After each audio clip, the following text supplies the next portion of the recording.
दोस्तों मैं भारती आप सब लोगों का स्वागत करते हैं अपने चैनल हिस्टोरिकल फैक्ट्स में। तो आज का हमारा टॉपिक है हिंदी। जैसे कि आप सबको पता है 14 सितंबर है। 14 सितंबर को क्या मनाया जाता है? हिंदी दिवस। 1949 से इसको हमारी भारत की राजभाषा माना गया था। तो हिंदी क्या है, कब से इसकी शुरुआत हुई, क्या है, कहाँ से स्टार्टिंग की गई, क्यों हिंदी ही बोलते हैं इसको, तो आपको बता दूँ पूरे विश्व में टोटल 6500 भाषाएँ हैं। उनमें से हिंदी टॉप 5 में आती है। ठीक है, फर्स्ट नंबर पे चीन में बोली जाने वाली मैड्रिन है, सेकंड पे स्पेनिश है, थर्ड पे अरबी और हिंदी को लेके थोड़ा सा डाउट रहता है कि इनमें से कौन सी है, लेकिन हाँ अगर टॉप 3 पे नहीं है तो 4 पे तो है ही। और फिर आ जाती है हमारी इसके बाद पुर्तगाली, जो कि यूरोपियन लैंग्वेज है। ठीक है, तो इंग्लिश थर्ड नंबर पे आती है अंग्रेजी, और अंग्रेजी के बाद आती है हमारी अरबी या फिर हिंदी। इनमें डाउट है टॉप 4 पे कौन सी है। ठीक है, तो भारत में जैसे कि हिंदी का काल क्या है, हिंदी को ही क्यों हिंदी ही बोलते हैं, तो जो मतलब कि स्टार्टिंग में जब भारत में ना पहले 2 भाषाएं थी, 2 प्रकार की। द्रविड़ भाषा परिवार था एक, तो द्रविड़ भाषा परिवार, और एक क्या था, आर्य भाषा परिवार। आर्य भाषा परिवार द्रविड़ में कौन सी बोली जाती है, जो दक्षिण में बोली जाती हैं जो भाषाएं, तो उनको द्रविड़ आर्य भाषा परिवार बोलते हैं, और आर्य भाषा परिवार जो उत्तर में बोली जाने वाली। तो इसको भी 3 कालों में, जो आर्य भाषा है ना ये वाली, इसको 3 कालों में डिवाइड किया गया है। ये 3 काल कौन कौन से थे, आइए देखते हैं। तो फर्स्ट नंबर पे था प्राचीन आर्य भाषा काल। ठीक है, इससे ही पता चलेगा कि हमारी हिंदी आई कहाँ से है। ठीक है, 15 कोई बोलता है कि ये इंग्लिश का ही रूप है, जैसे ब्रदर भ्रातृ, कोई बोलता है संस्कृत का है। तो देखते हैं कि कहाँ से क्या होगा। इसको बोलते 1500 ईस्वी पूर्व से 500 ईस्वी पूर्व। ये देखिएगा कि ये ईस्वी नहीं है, ईस्वी पूर्व है। ठीक है, नंबर 2 पे आती है मध्यकालीन। अब देखते हैं वैसे मध्यकालीन में भाषाओं को क्या नाम देते थे। मध्यकालीन भारतीय आर्य भाषा। ठीक है, मध्यकालीन भारतीय आर्य भाषा में क्या होगा, 500 ईसा पूर्व से ठीक है 1000 ईस्वी तक, 1000 ईस्वी तक। फिर आ जाती है नंबर 3 पे आधुनिक भारतीय आर्य भाषा।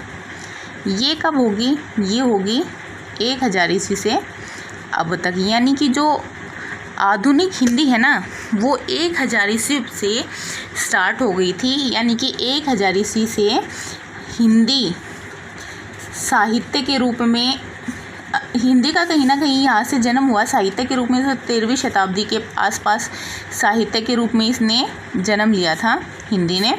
तो साहित्य के रूप में वर्गीकृत करने लगे थे इसको 13वीं शताब्दी में। ठीक है, 13वीं शताब्दी के आसपास।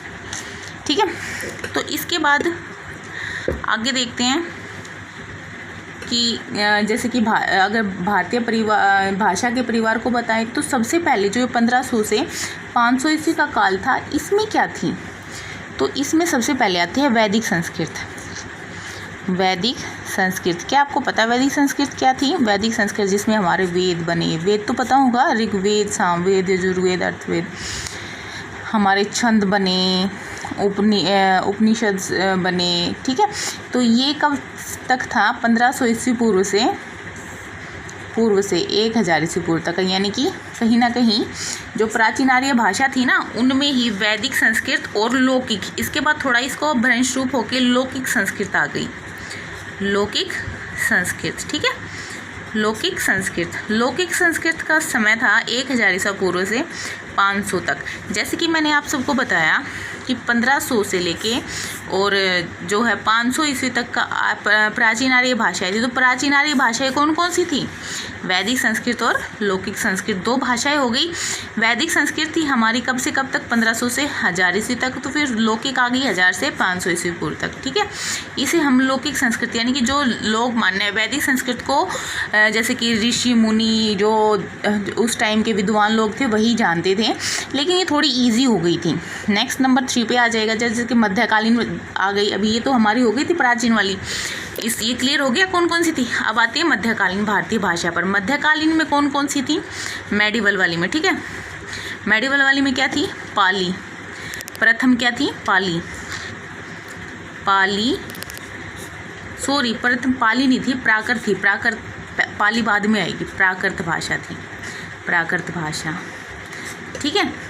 तो इसमें जितने भी जो बुद्ध के उपदेश थे ना, वो कौन सी भाषा में थे, प्राकृत यानी कि पाली भाषा में थे, प्राकृत भाषा में थे। उसका अपभ्रंश रूप होकर पाली हो गई थी, ठीक है। तो इसको मागधी भाषा भी कहते थे, ठीक है। तो जो भगवान बुद्ध ने जितने भी उपदेश दिए थे वो इसी भाषा में दिए थे। ये जनसाधारण की भाषा थी, यानी कि उन्होंने ईजी वे में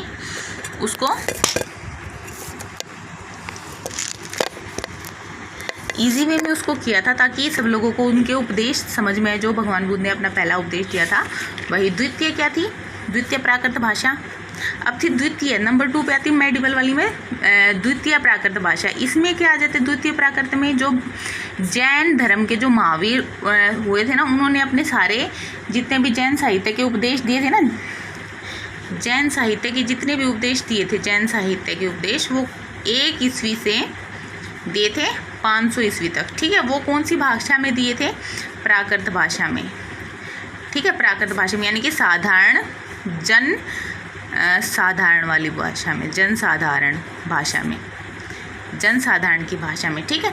नंबर 3 आ जाता है तृतीय मेडिवल वाली में, पहला प्राकृत काल, द्वितीय प्राकृत काल, और नंबर 3 पे तृतीय प्राकृत काल, तृतीय प्राकृत भाषा वाला काल, ठीक है। वो कब से होगा, ये हो गया 1 ईस्वी से 500 ईस्वी तक, ये पूरा नहीं है, ठीक है। तृतीय कब से आ जाएगा, 500 से 1000 ईस्वी तक का। इसके बाद आप जानते ही हैं कि इसके बाद हमारी आधुनिक हिंदी स्टार्ट हो गई थी, आधुनिक हिंदी की स्टार्टिंग हो गई थी, ठीक है। तो ये भी जैसे कि 500 से 1000 ईस्वी तक अपभ्रंश आए, जैसे कि स्वयंभू एक कवि थे, उन्होंने 8वीं सदी में उन्होंने साहित्य का आरंभ कर दिया था इस अपभ्रंश भाषा में। जो स्वयंभू एक लेखक थे, स्वयंभू, उन्होंने 8वीं शताब्दी में ही, मैंने बोला 1000 ईस्वी में, तो कहीं ना कहीं ऐसे अपभ्रंश रूप होने में थोड़ा टाइम लगता है। तो मैंने जैसा बताया कि साहित्य रूप लेने में पूर्व जो हिंदी लैंग्वेज थी उसको 13वीं शताब्दी तक का टाइम लग गया था। तो इनमें कुछ भाषाएं थी, जैसे शोरशनी से ही बोलते हैं कि शोरशनी से ही हिंदी बनी है। शोरशनी में कौन कौन सी आ जाती थी, पश्चिमी हिंदी, ठीक है, राजस्थानी, गुजराती, फिर आ जाती अर्धमागधी, इनमें आ जाती, शोरशनी में आ जाती, फिर अर्धमागधी में क्या आ जाता है, अर्धमागधी में पूर्वी हिंदी आ जाती है। क्या आ जाती है, जो पूर्व में बोली जाती थी ना हिंदी, जो असम के, ये असम है, मिजोरम वगैरह, मागधी आ जाती, फिर मागधी, ठीक है। फिर आ जाती खस, ब्राचड़, ठीक है। ये इतना याद करने की जरूरत नहीं है, क्योंकि ऐसे बहुत सी लैंग्वेज हैं हमारे देश में।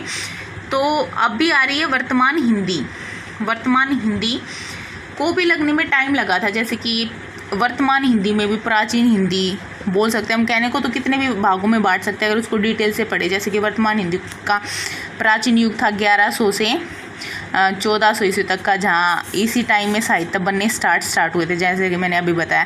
फिर मेडिवल हिंदी आ जाएगी, आधुनिक हिंदी की मेडिवल हिंदी आ जाएगी 1400 से लेके 1850 ईस्वी तक, ठीक है। वैसे ही मॉडर्न हिंदी आ जाएगी मेडिवल की ही, जो 1850 से कब तक है, अब तक चल रही है, ठीक है। ये मॉडर्न हिंदी जो हम आज तक पढ़ रहे हैं, ठीक है। तो इसकी शुरुआत कैसे हुई थी, तो अब मैं बताती हूँ, इस हिंदी शब्द आया ही कहाँ से। तो जैसे कि हम हिस्ट्री में कभी से पढ़ते आ रहे हैं सिंधु नदी के बारे में, आप सबको पता होगा सिंधु नदी।